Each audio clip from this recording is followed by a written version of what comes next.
Mesdames, Mesdemoiselles et Messieurs, c'est un honneur et un plaisir de vous retrouver ce jour pour les comptes de ces faits d'actualité. Comme vous le savez, ces faits d'actualité sera essentiellement consacré à la littérature, puisqu'aujourd'hui, nous célébrons la journée mondiale de la poésie, un fait d'actualité tout à fait spécial. Merci beaucoup à vous tous qui prenez le soin de nous suivre tous les jours. Lundi, mardi, mercredi, jeudi, aujourd'hui, nous sommes vendredi. Merci de votre fidélité. Vous nous suivez sur Internet via nos différentes plateformes Abarelikasi RDC. Partout à travers le monde, vous restez connectés à l'ICASI. Plus question de vous faire de problèmes. Il suffit d'avoir votre téléphone, d'activer YouTube et vous nous suivez avec plaisir, avec dextérité. Et surtout, ceux qui ont la chance de nous suivre localement, ils peuvent suivre nos programmes sur Al-Fadjiri Télévision, cette chaîne prestigieuse qui a vu naître des étoiles dans la presse. Al-Fadjiri Télévision qui nous diffuse présentement à 20 h sur l'ICASI. Merci à vous tous qui nous suivez partout à travers la République démocratique du Congo.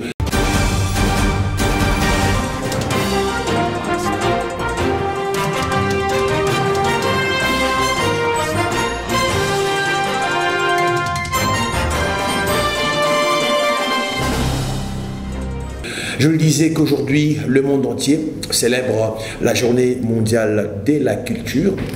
De la poésie, devrais-je dire.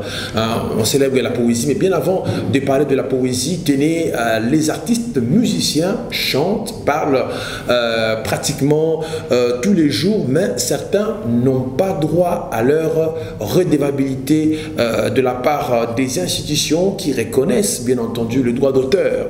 Et donc l'artiste et musicien Delo Kabasele Kapemba a exposé le cas des artistes et musiciens de la province du Haut-Katanga qui jusqu'ici certains ne perçoivent pas la redevance en termes de droit d'auteur. Donc Delo Kabasele a rencontré l'honorable Killer Mubambe Walumboulwa pour exprimer ses désarrois, ses mécontentements et que les artistes de la ville de l'ICASI par exemple devront être rétablis dans leur...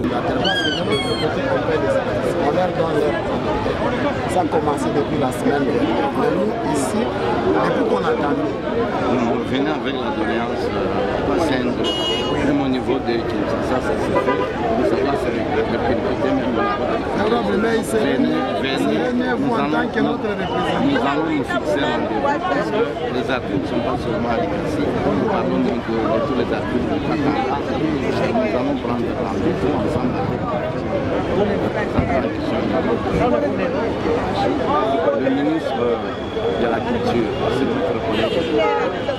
Donc, nous allons expliquer. Parce que, honorable, à la ligne où vont les choses, quand on leur donne la parole, c'est toute la nation qui est considérée. D'abord, c'est sous une décision nationale. C'est la ministre nationale de la Culture qui a dit que 21 mars, oui, la journée mondiale de la poésie. En culture, comme je l'ai dit, chaque 21 mars, le monde célèbre la journée de la poésie. Hier, nous célébrons la francophonie. Vous savez, les ambassadeurs, le groupe des ambassadeurs de la francophonie ont adressé un mémo, ils ont fait une déclaration sur la télévision nationale congolaise dénonçant l'attaque du M23 ainsi que le Rwanda et violation de la souveraineté. Et donc, les ambassadeurs de la francophonie ont dénoncé cette façon que les choses se déroulent en ces instants. Alors donc ici aujourd'hui c'est de la poésie. Nous avons reçu sur ce plateau de Rema Media Abarelikasi RDC la prestigieuse Axel Kapissi devrais-je dire, Axel Kapissi qui est en même temps poète, slameuse, écrivaine, elle est cinéaste, elle est metteur en scène, elle est tout. Elle est licenciée déjà en civilisation française, lettres à l'université de Lubumbashi. Je vous laisse suivre cet entretien exclusif qu'a réalisé avec dextérité des Anges Capia. Nous recevons sur ce plateau de Rema Media Axel Kapissi, Cléopâtre. Elle est licenciée en lettres et civilisation française à l'université de Lubumbashi. Axel, bienvenue. Merci, madame. Je rappelle que vous êtes également écrivaine, slameuse, actrice et même réalisatrice. Oui. Vraiment, félicitations, ça fait beaucoup. Axel, pour commencer, déjà, dites-nous la place de la poésie dans le monde artistique. Dans le monde artistique, la poésie occupe l'une des plus grandes places. Je m'explique parce qu'à l'époque, la poésie mettait au centre l'amour. Donc, quand il fallait conquérir le cœur d'une femme, il fallait passer par la poésie.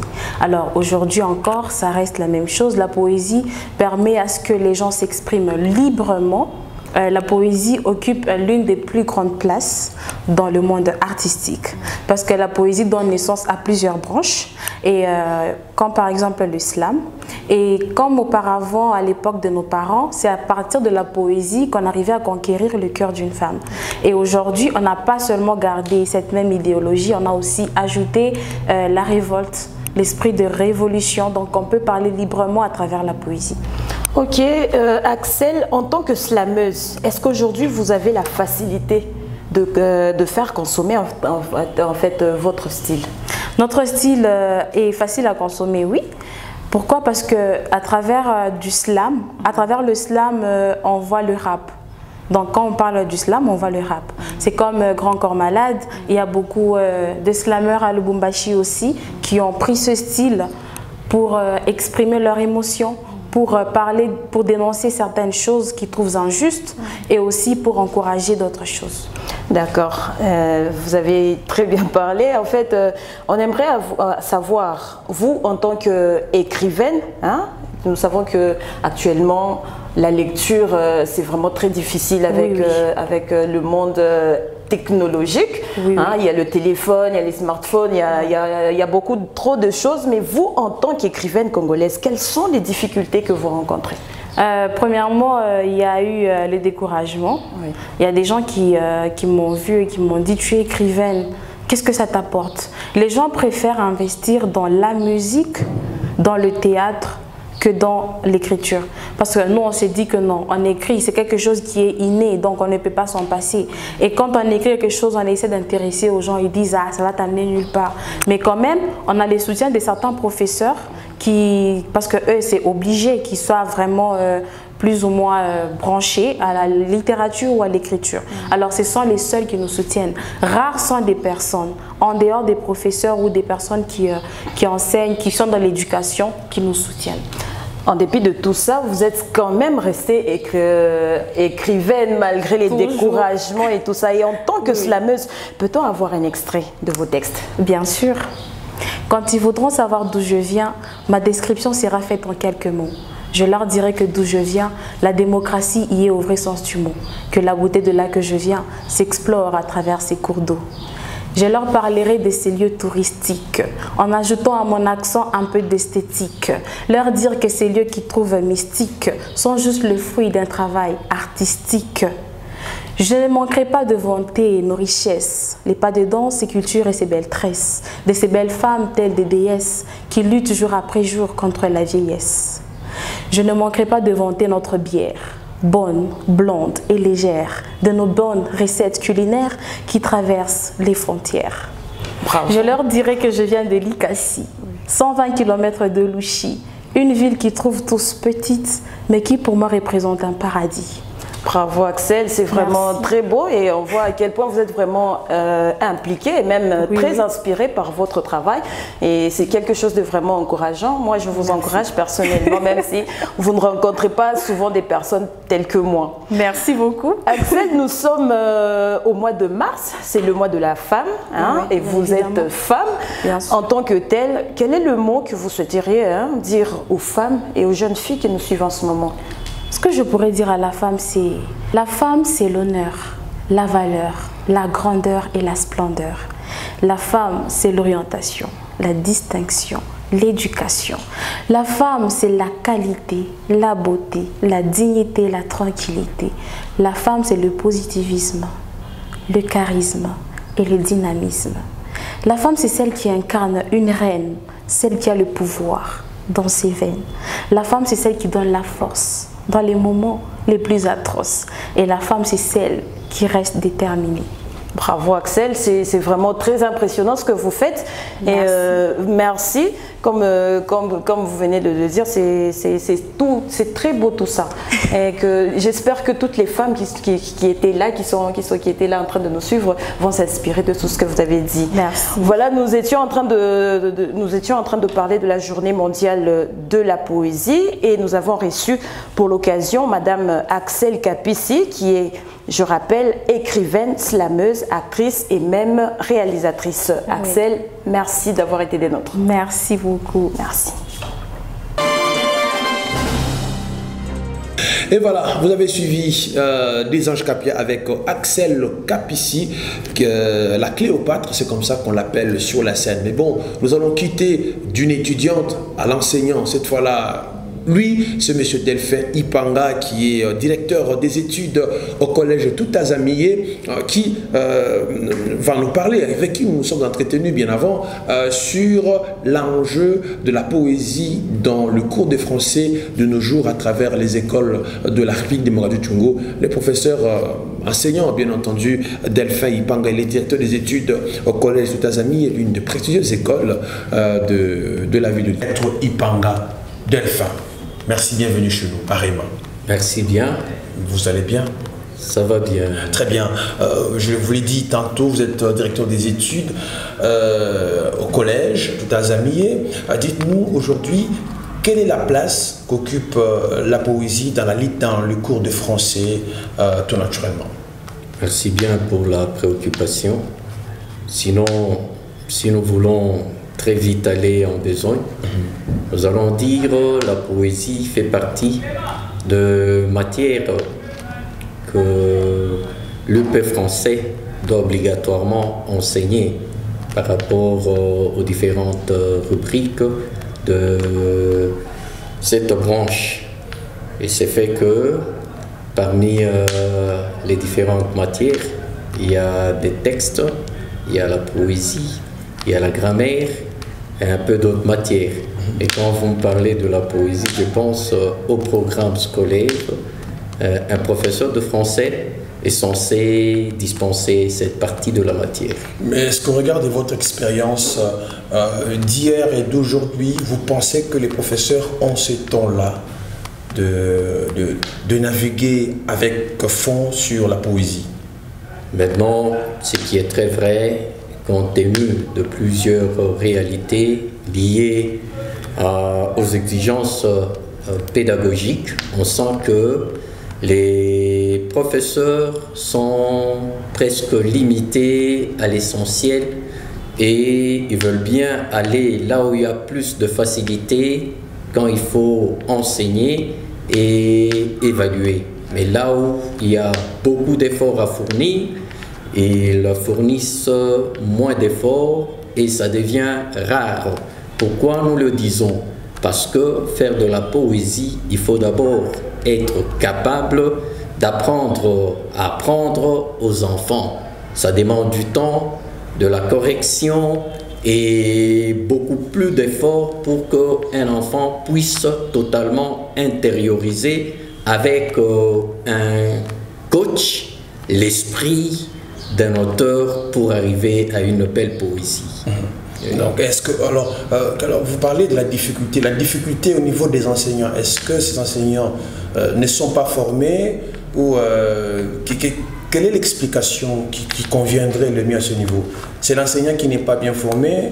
Non, les enseignants, la plupart des cas, le cas d'espèce chez nous là, nous avons de professeurs formés en français. Oui, mais on sent que les matières qui sont exigeantes leur coûtent par rapport au temps. Parce que préparer une matière en termes de poésie, il faut d'abord avoir beaucoup de temps d'exercice. Et lorsqu'on a beaucoup de temps d'exercice, c'est qu'on doit travailler plus que l'enfant afin de voir cet enfant maîtriser ce que vous voulez lui donner comme matière. C'est vrai, il est question d'abord d'un texte et puis de la mémoire.